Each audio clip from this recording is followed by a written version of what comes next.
হচ্ছে আমার যে পুরানগঞ্জের ভবন আছে, যেটা বাউন্ডারি আছে, এটার ভিতরে আমার এখন যে নতুন অঙ্গনওয়াড়িটা আছে, এটার ভিতরে বাচ্চারা মানে ক্লাস করতে পারতেছে না। আমি ওই স্কুলের ভিতরে এখন শিক্ষিত করতে পারতেছি না, বাউন্ডারিটা নাই দিকটা। দ্বিতীয় কথা হচ্ছে সাইদানিংয়ের ভিতরে আমার কয়েকটা অর্ডার আছে সেইটার প্যাডে লেগে। কালকে আমার একটা অর্ডার আছে 70,000 টাকা, তারা প্যাড লাগবে। কিন্তু স্যার অতি দুঃখের বিষয় পাওয়া যায়, এটা আমরা মাননীয় এমএলএ স্যার বিধানসভা কেন্দ্র নিয়ে গর্ব করে উঠাইছে যে আমার অমরপুর ব্লকের সব প্রধানরা মহিলা, কিন্তু মহিলারা যে ব্যর্থতা হইতেছে এটা আজকে আপনার কাছে আমি এটা দিতে করতে আইছি।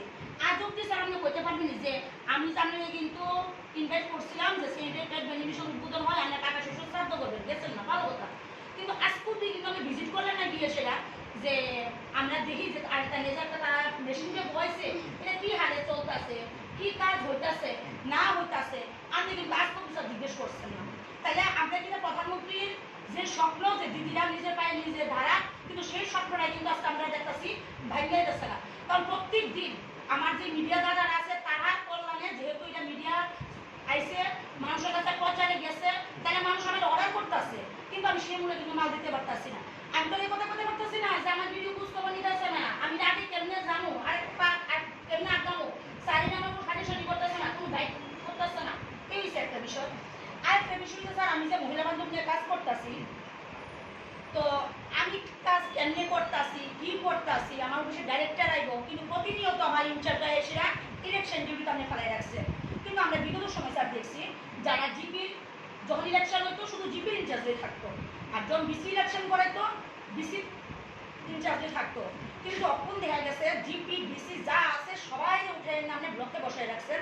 যেহেতু আমার অন্য প্রধানরা তরফ থেকেও আমার কথা আমার কাছে তারা দিচ্ছে কথা আমি কইতাছি কথার কথা, যেমন আমার রানকান পঞ্চায়েত 1 মাস অব্দি অফিস বন্ধ, তাইলে মানে মানুষের পঞ্চায়েতে কি পরিষেবা দিতে আর ওয়ার্ড দেড় বার, ঠিক আছে? তো তাহলে ওই পরিষেবাটি কে দেন?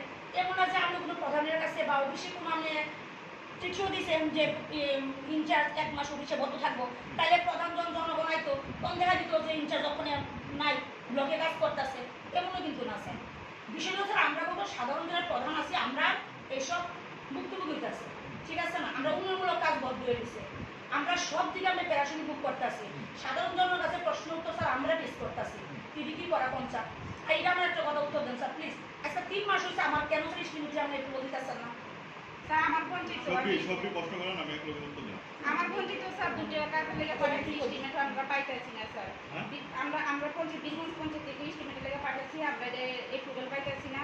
পাশাপাশি স্যার আমরা বিভিন্ন ধরনের ইস্যু, যেমন আমরা আগে আমরা বিডিও স্যার থাকতে যখনই মিটিং হতো সব লাইন ডিপার্টমেন্ট নিয়ে আমরা যে কোনো ইস্যু করতাম, এটা স্যার যখন আমরা ডিপি মিটিং নিত তখন কিন্তু আমরা 100-এর মধ্যে আমরা 40-50% কাজ আমরা কমপ্লিট হতো বা আমরা কাজটি হতো।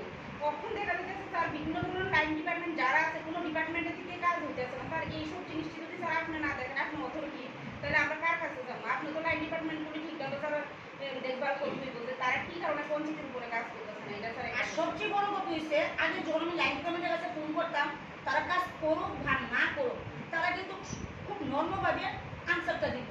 কিন্তু এখন দেখতেছি কিন্তু আমরা উৎসব যাওয়ার পরের থেকে তারাও তুমি একটু সাহসটা বাইরে গেছে, তারা প্রধানের লোকের কেমনে কথা বলবো তারা সেই পরিস্থিতি মিলে গেছে।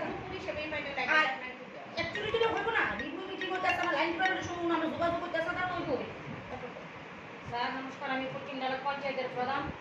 এটি আমার বক্তব্য। আপনি আছেন বিগত 3 মাস হয়েছে আপনার কাছে আমরা কোনো পরিষেবা পাইছি না। আজ অব্দি আপনি আমাদের পঞ্চায়েতে একদিন আমরা নিয়ে বইয়ে মিটিং করছেন না, আমাদের পঞ্চায়েতে কী লাগবো, আমাদের পঞ্চায়েতে কী কী কাজের প্রয়োজন আছে, এরপরে মিটিংগুলো ঘুরে দেখবেন, আমরা পঞ্চায়েতের বডি নিয়ে মিটিং করবেন, আলাপ আলোচনা করবেন, আমরা উন্নয়নের দিক দিয়ে কাজ করার সুযোগ দিবেন, আমরা আপনার থেকে কোনো পরিষেবা পাইতেছি না। আর কিছুদিন আগে আমাদের পঞ্চায়েতে হেলদি ব্লিজ নিয়ে আমি এসে শুনেছি লাস্ট 1-1.5 বছর ধরে অনেক কিছু টাকা ওরা পাও না, ইভেন 2022-এরও অনেক টাকা পাও না। কিন্তু আমি যখন গেছিলাম তখন আমি কথা দিয়ে এসেছি যে আপনারা যে আমাদের ছোট ছোট প্রোগ্রামগুলো হয় ওগুলোতে সাহায্য করুন। আমি নিজে ওইখানে বসে একদিন খেয়ে এসেছিলাম ওদের ক্যান্টিনে, বলে এসেছিলাম যে আমার সময় যত কাজ হবে এটা নিয়ে আপনারা নিশ্চিত থাকুন, সেটা আমি সঙ্গে সঙ্গে ক্লিয়ার করার চেষ্টা করবো আপনারা। কারণ ওরা বলছিল ওরা মহিলা মানুষ যেখানে যায় মানুষ টাকার জন্য ওদেরকে তাকে দেয়, দিস ইজ নট গুড। কিন্তু যেই পেন্ডিং বিল 1 বছর 2 বছর এই সময়ের জন্য পেন্ডিং আছে সেটা আমি একটু না ঘেটে তো এইভাবে পেমেন্ট মানে যেটা টাকার প্রভিশন আমার কাছে নেই। কতদিন পেন্ডিং আছে স্যার?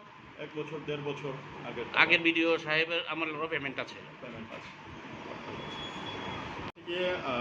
আমি বলেছিলাম যে দেখুন আমি জয়েন করেছি, জয়েন করার পর কেউ যদি কোনো প্রজেক্ট অনগোয়িং থাকে আমাকে সেটার যে স্যাংশন মেমো ওয়ার্ক অর্ডার সেটা আমাকে একটু দেখাতে হবে কাউন্ট না কাউন্ট। আমি সেখানের ইনচার্জ, সেখানে লোকাল মানুষ, ওই বাড়িগুলিকে 9টা ফ্যামিলি আছে ওই জায়গাতে, ওই 9টা ফ্যামিলিতে আমি ভিজিট করেছি। আমি জাস্ট বলেছি যে আমাকে সেই ওয়ার্ক অর্ডার এবং স্যাংশন মেমো দিন, কারণ আমি এখন নতুন এসেছি, আমাকে যদি ওয়ার্ক অর্ডার স্যাংশন মেমো কেউ না দেয় আমি পেমেন্ট করতে পারবো না।